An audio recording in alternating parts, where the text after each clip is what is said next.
Today we are talking about deep work. And while this book doesn't mention chess at all, it did very much affect the way I see chess and chess improvement. So I want to get into it. First of all, when he talks about deep work, it's important to see that this is related to what Kahneman's called System 2. I've got a video on that, but it's not quite the same. So in System 2, you're talking about the ability for the mind to, say, do a complex math problem, as opposed to System 1, which is like when you're walking down the street chewing gum and looking around and doing different things at different times. And it's not to say that System 2's better than System 1. There's just different kinds of thinking. Okay, but what this guy's saying, Cal Newport is saying, is we're going to make a distinction between deep work and shallow work. It's very important for chess. The reason deep work is not quite the same as System 2 is that it is not possible to sustain System 2 thinking for multiple hours. It is, however, possible to do what he is calling deep work. And we can then say a lot about chess once we identify this kind of focus that we need to bring to the game and to our study of the game. So first of all, why can't you do System 2? Because your mind is going to have to come up for a break. Your mind will do some little trick to knock you out of your analysis. And that's okay, right?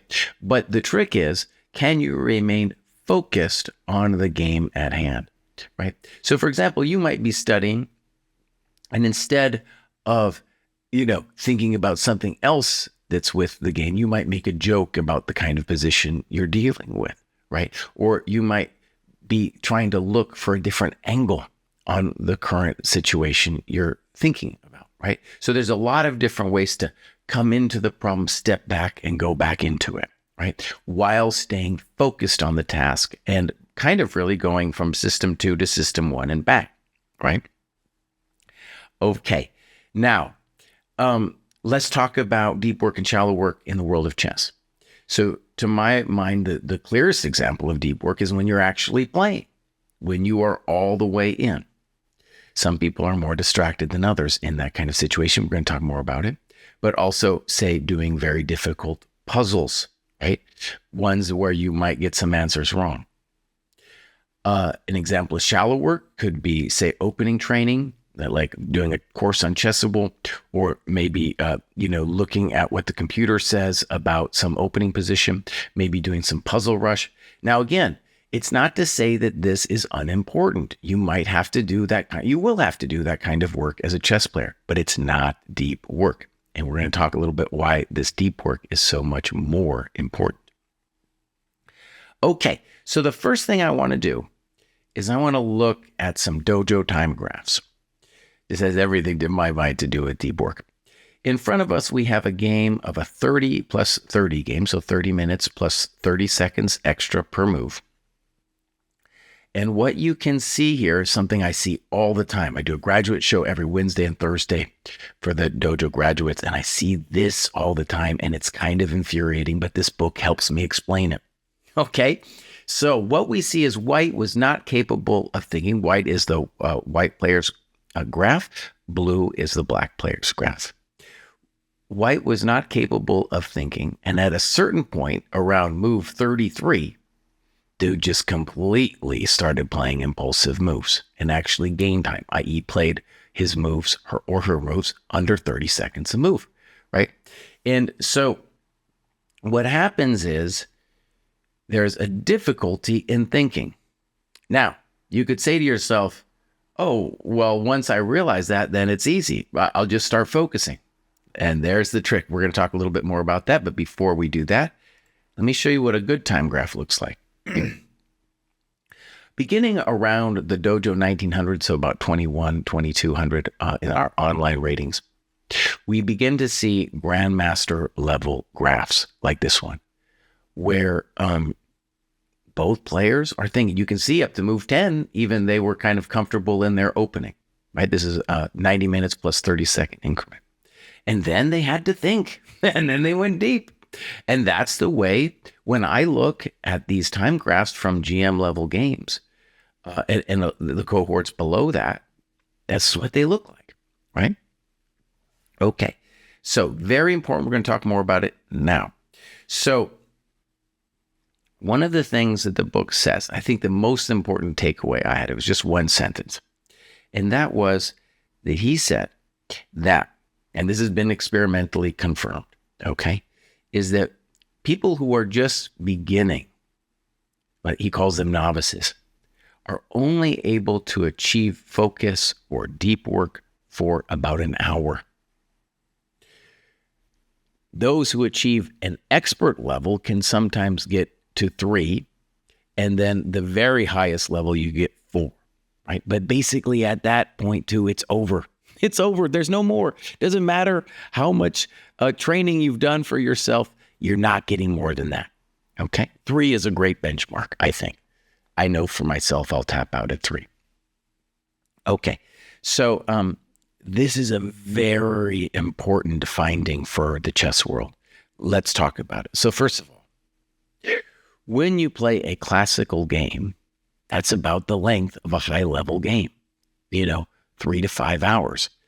And I can tell you, people start doing weird things, right? When you get into the 3rd, 4th hour of play. So something I really want to stress is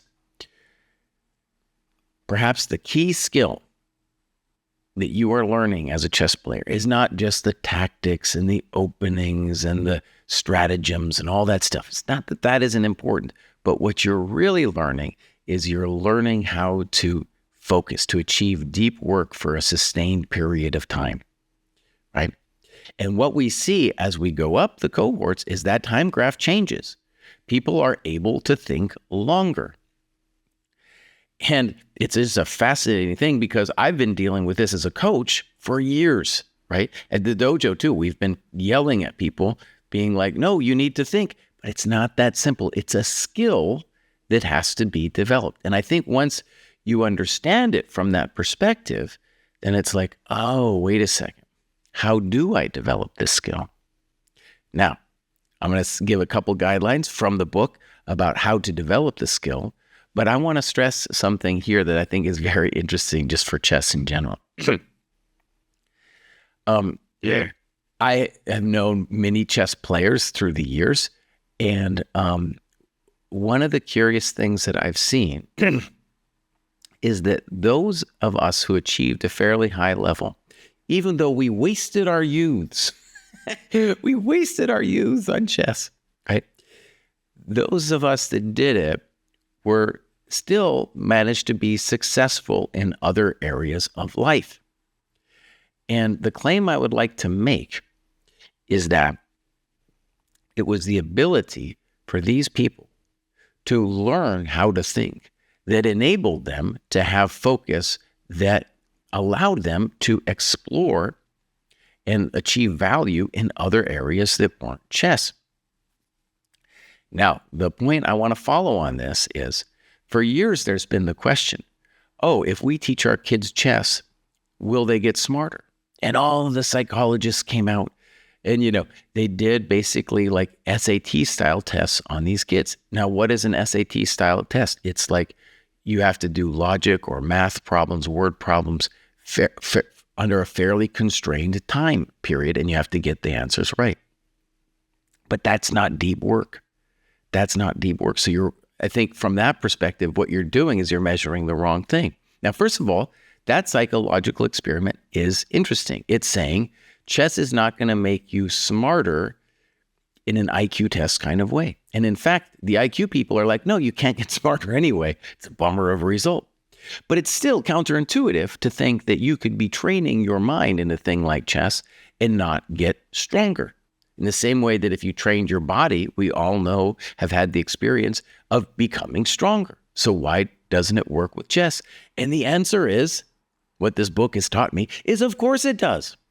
But it's getting you stronger at thinking, at being able to focus. That is the superpower that chess is bringing for you. So, amazing takeaways. Number one is, if you want to get good at chess, you have to learn to achieve this deep focus, this deep work. And hidden benefit. By doing so, you are enabling your mind to do deep work in other things. So what I'm seeing now that I've read the book and reflecting on what I've seen in so many different time graphs, is there were players in the lower cohorts who were able to think, right? And those are the ones, they're going to progress faster up the ladder.